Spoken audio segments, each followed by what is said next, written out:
Welcome back to the course. Now, in our previous class, we were able to cover the main types of insurance. We spoke about general insurance and life insurance. And in this class, we were to dive into more of general insurance and focus on motor insurance. So, for motor insurance, this is the most popular type of insurance within the Kenyan market. And the reason why it's the most common or the most popular type of insurance is that it's a mandatory insurance for your vehicle to be on the Kenyan roads. There's no other way to go around it. You have to purchase motor insurance. Despite it being the most popular type of insurance within the market, it's also one of the types of insurance which has received the most complaints. And some of these complaints have arisen from people not truly understanding how insurance works, and also challenges within the insurance industry in general. So in this class, we'll be able to look at the main types of motor insurance and the differences that arise when purchasing these insurance covers. So first of all, it's good to understand what are the types of motor insurance. Globally, there are three main types of motor insurance, and they cover different risks. So the first one is referred to as third-party only insurance.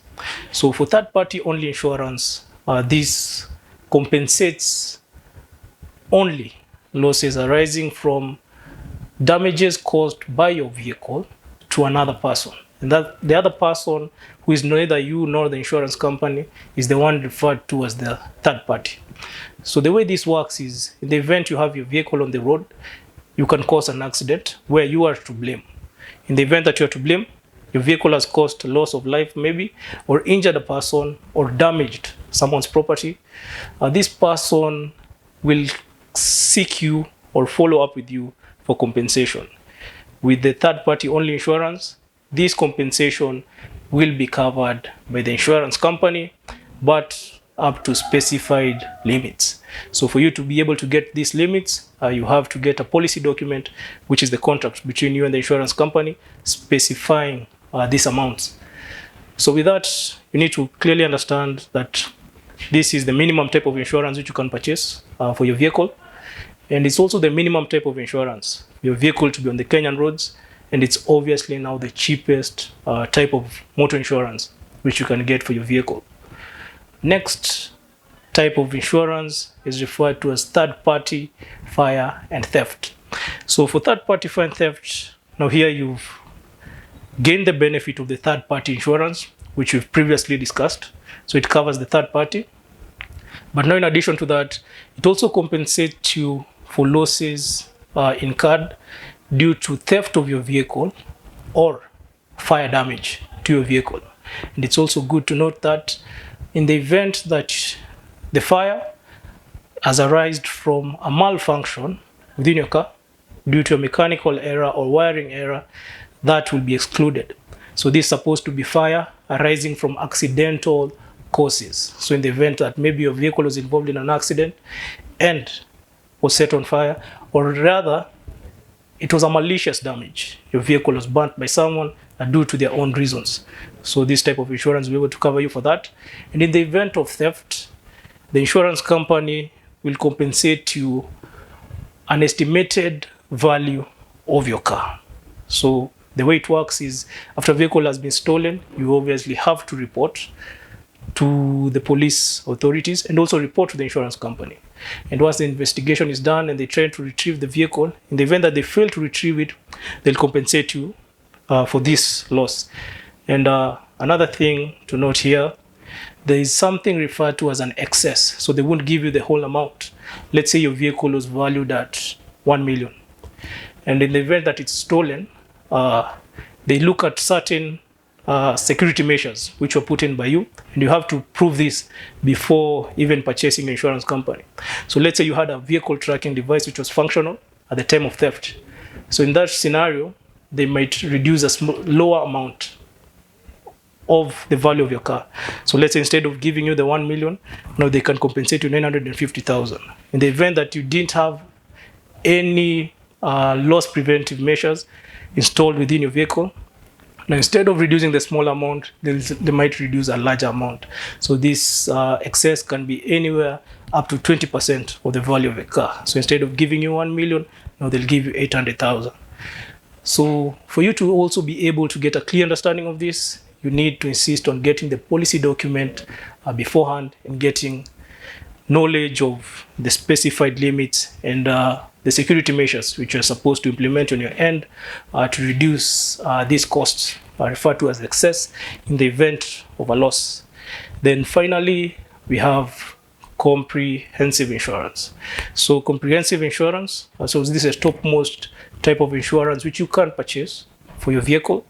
And the way it works is, now this covers losses related to the third party, which we've discussed earlier, losses related to theft, losses related to fire, which have been covered by the previous third party and fire insurance.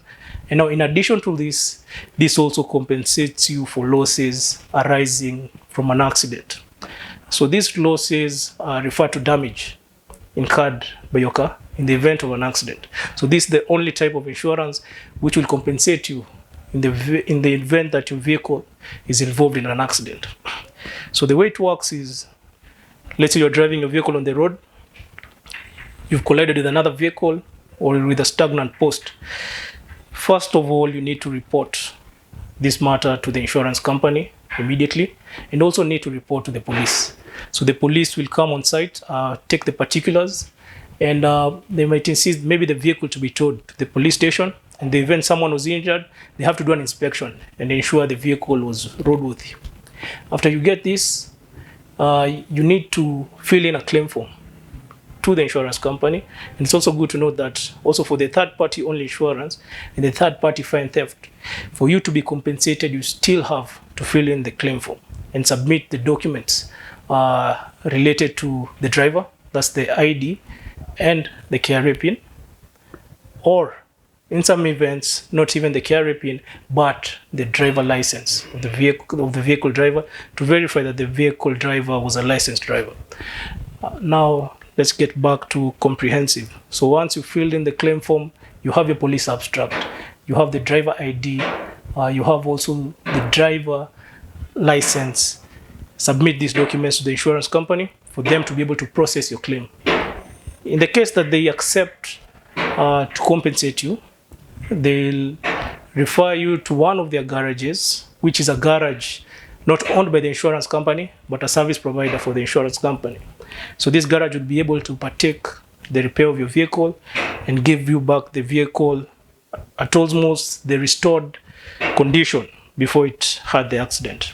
And in the event that the cost of repair is above 50%, under most circumstances, the insurance company will write the vehicle off. This means that instead of repairing your vehicle, they'll compensate you the sum assured, and then they'll remain with the damaged vehicle, which is now referred to as the salvage. And they can also give you an option of repurchasing the salvage and getting the balance amount compensated to you in cash. But in most circumstances, people prefer to take the cash and leave the insurance with the salvage. They can offset it or sell it to another party or leave it at the yard. So with that being said, now you have a clear understanding of the types of motor insurance. It's good to note there are three types: third party only, third party fire and theft, and comprehensive insurance. Knowledge of this will be critical within the next classes, because then we'll be able to look at the calculations and the implications of having these different types of insurance. And it's also good to note that within the Kenyan market, we generally don't sell the third party fire and theft due to the pricing. The cost is costly, it's quite high. Not as high as the comprehensive insurance, but most people prefer to get the comprehensive, since the difference between the third-party fire and theft and the comprehensive is so low, but the greater value comes from being compensated in the event of an accident. So with that being said, it's good to note within the Kenyan market, mainly third-party only and comprehensive insurance. That's what most companies market and deal with. Now with that, you're good to go to the next class.